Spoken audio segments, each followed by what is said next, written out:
Iblis itu makhluk roh. Berarti iblis hebat bang, bisa ke surga. Oh memang, iblis itu hebat. Bayangkan aja dia mampu menyesatkan miliaran manusia.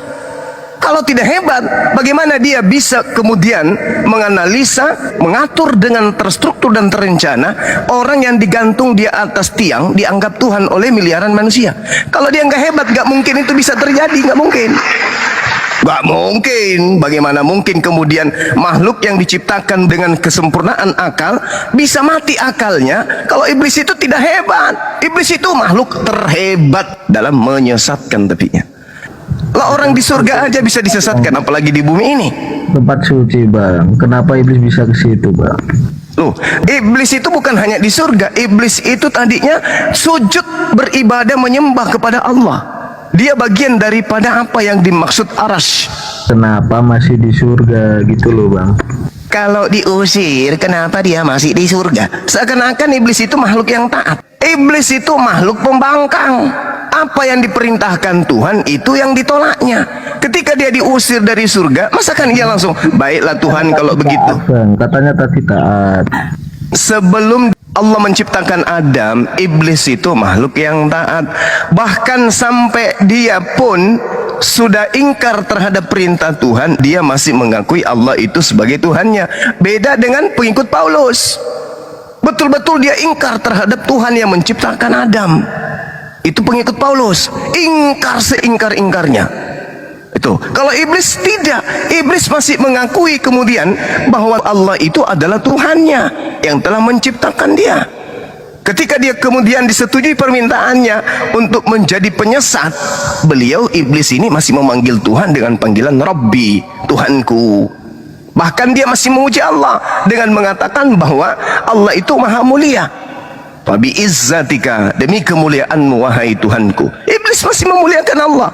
Tapi kalau pengikut Paulus enggak. Makanya dia kekal di neraka gitu. Nah, ketika Anda mengatakan kenapa dia masih ada di surga? Pertama, dia makhluk yang sudah tidak taat lagi, dan dia diberi wewenang oleh Allah untuk menyesatkan manusia. Apa kata Allah? Maka sesungguhnya kamu termasuk golongan yang diberi penangguhan usia. Fa innaka minal munzarin ila yaumil waqtil maklum, sampai hari kiamat. Aku panjangkan usiamu sesuai dengan permintaanmu, tapi dengan ganjaran neraka sesuai dengan keinginanmu. Iblis mengatakan, oke, tapi izinkan saya menggodai Adam dan istrinya beserta keturunannya. Apa kata Allah? Silakan. Kata iblis, oke, terima kasih katanya. Fabi izzatika la uqwiyannahum ajma'in. Pasti aku akan menyesatkan mereka semua. Nah, diizinkan. Adam di mana pada saat itu? Di surga. Berarti diizinkan dia untuk menggoda dimanapun Adam itu berada. Mau di surga, mau di neraka, dia diizinkan intinya. Nah, oleh karena itulah kemudian ketika turun ke bumi ada hal yang menarik.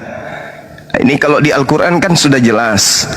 Wala tattabi'u khutuwatis syaitan. Jangan engkau mengikuti langkah-langkah syaitan. Tapi Kristen ini justru bukan hanya mengikuti langkah syaitan, bahkan Kristen ini sendiri yang mengambil alih tugas syaitan. Mari kita buktikan. Nanti biar Yesus yang mencuci otak saudara untuk memahami itu. Kita lihat bagaimana di dalam kitab Matius 12 ketika angkatan jahat ini minta kepada Yesus. Kan Nabi Isa di Al-Quran ditanyai, wa isqalallahu ya Isa bin Maryam anta qulta linnas, wahai Isa, apakah engkau yang mengajarkan manusia-manusia ini untuk menyembah dirimu selain daripada aku?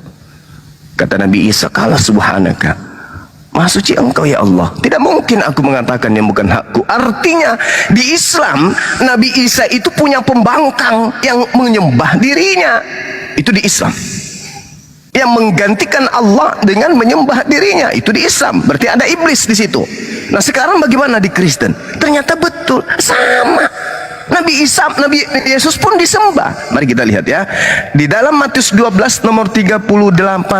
Pada waktu itu berkatalah beberapa ahli Taurat dan orang Farisi kepada Yesus, Guru, Kurios, kami ingin melihat satu tanda daripadamu. Tetapi jawab Yesus, angkatan jahat ini dan angkatan tidak setia ini menuntut satu tanda, tetapi kepada mereka tidak akan diberikan tanda selain tanda Yunus. Sebab seperti Yunus tinggal dalam perut ikan 3